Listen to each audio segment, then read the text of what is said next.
အခုချင်းမြင့်နဲ့ရုပ်ရှင်တသက်တာထူးချွန်စုကိုတော့မြန်မာနိုင်ငံရုပ်ရှင်စည်းရုံးနဲ့အမှုပညာရှင်အတတ်ပညာရှင်များပါဝင်ရုပ်ရှင်လောကသားအားလုံးတို့ကလှိုက်လဲစွာကာရဝပြုဂုဏ်ယူစွာနဲ့ချီးမြှင့်ခြင်းပဲဖြစ်ပါတယ်ခင်ဗျာကြွားရောက်အားပေးချီးမြှင့်ကြတဲ့ဧည့်သည်တော်ကြီးများနဲ့ရုပ်ရှင်အမှုပညာရှင်အတတ်ပညာရှင်များရှင်2025ခုနှစ်အတွက်ရုပ်ရှင်တသက်တာစုကိုကြီးညာ25ခုနှစ်အတွက်ရုပ်ရှင်တသက်တာစုစာချွန်လွှာကိုဖွင့်ဖောက်ကြီးညာပေးပါ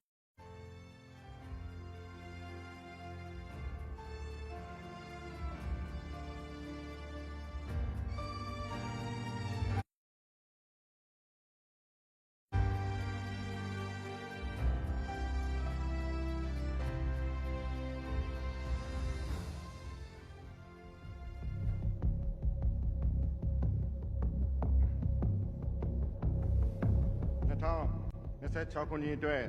ပထမဆုံးရုပ်ရှင်တသက်တာစု